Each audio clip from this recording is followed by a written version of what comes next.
आप शायद जानती हैं नंदिता मैम, दरअसल किसी ने गैर कानूनी तरीके से मेरा कंप्यूटर हैक कर लिया है, मेरा डेटा चोरी कर लिया है और उससे छेड़छाड़ भी की है। एक एंड यूजर के तौर पर मैं इससे कैसे निपट सकता हूँ?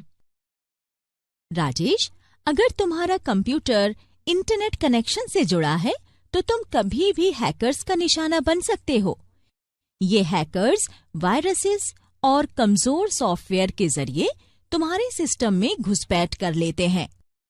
इस तरह के थ्रेट से बचने के लिए तुम्हें साइबर सिक्योरिटी की जानकारी होनी बेहद जरूरी है। नंदिता मैम, तो आप मुझे साइबर सिक्योरिटी के बारे में और जानकारी दे सकती हैं? बिल्कुल राजेश। एक यूजर के तौर पर जब भी तुम इंटरनेट के जरिए जानकारी लेने या बिजनेस के लिए अपने कंप्यूटर में एक्सेस करते हो तो नेटवर्क थ्रेट का खतरा हमेशा बना रहता है। तुम्हें हर वक्त ऐसे वायरसेस और कमजोर सॉफ्टवेयर से निपटना होगा जो किसी ने तुम्हारे सिस्टम में घुसपैठ करने के लिए डिजाइन किया हो।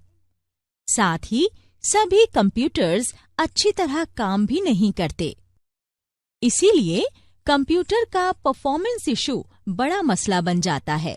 इसी वजह से उन सभी के लिए साइबर सिक्योरिटी सबसे बड़ा मामला होना चाहिए, जो इंटरनेट का इस्तेमाल कर जानकारी हासिल करते हैं।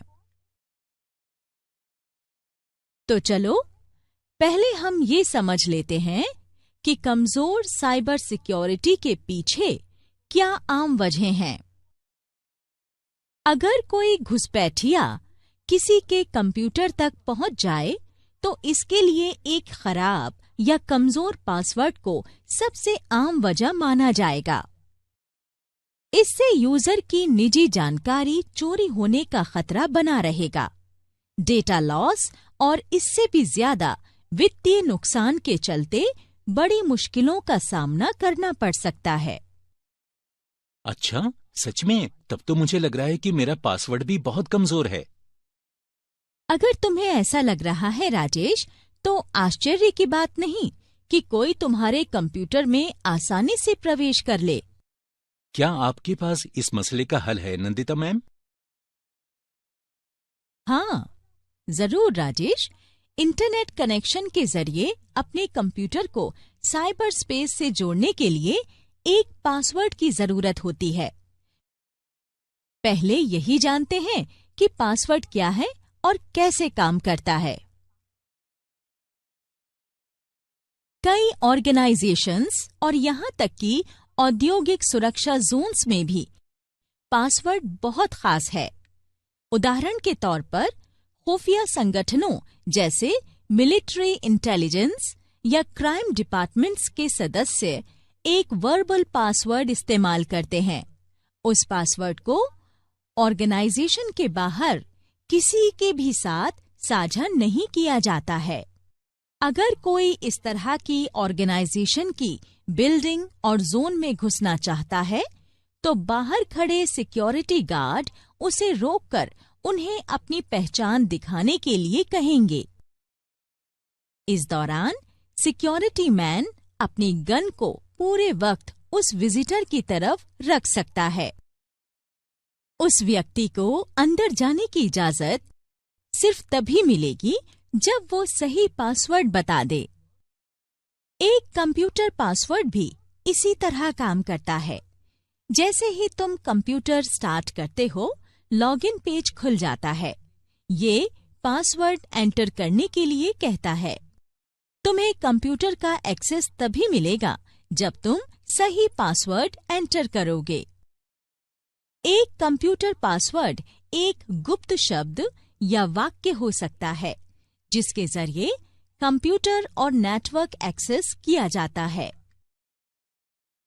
ज्यादा वक्त तक कंप्यूटर इस्तेमाल करने वाले लोग ऐसा पासवर्ड बनाते हैं जो उन्हें आसानी से याद रहे, पर कोई और उसका अनुमान न लगा पाए। अगर तुम चाहते हो कि कोई तुम्हारा पासवर्ड गेस न कर पाए, तो कैरेक्टर्स को आगे पीछे रखकर पासवर्ड बनाना। ये अल्फाबेट्स, नंबर्स, स्पेशल कैरेक्टर्स या इन सभी को लेकर बनाया जा सकता है। पासवर्ड हमारे ईमेल्स, कंप्यूटर सिस्टम्स और सोशल नेटवर्क्स में साइबर क्रिमिनल्स की घुसपैठ को रोकने में एक मजबूत दीवार बनकर खड़ा रहता है। तुम कैरेक्टर्स को आगे पीछे रखकर एक जटिल पासवर्ड बना सकते हो जो दूसरे लोग आसानी से गेस ना करने पाएं और तुम्हें आसानी से याद रहे। कई लोगों के लिए जटिल पासवर्ड्स याद रखना मुश्किल होता है और इसीलिए वे ऐसा पासवर्ड बनाते हैं जो उन्हें आसानी से याद आ जाए या उसे गेस कर सकें। पर तुम सोच भी नहीं सकते, नेटवर्क पर मौजूद हैकर्स भी इसे गेस कर सकते हैं और तुम्हारे बनाने में लगे टाइम से भी कम वक्त में। अच्छा, पर कोई हैकर मेरे बनाए हुए पासवर्ड को कैसे गैस कर लेता है नंदिता मैम? हैकर्स शुरू में नहीं जानते कि किसी का पासवर्ड क्या है, पर वो पासवर्ड क्रैक करने के लिए अंकों और कैरेक्टर्स के मेल के प्रयत्न करते रहते हैं और अगर पासवर्ड कमजोर है तो कभी-कभी वो क्रैक करने में सफल रहते हैं। मैं तुम्हें कुछ आम पासवर्ड बताती हूँ जो कोई यूजर्स अपने सिस्टम के लिए बनाते हैं।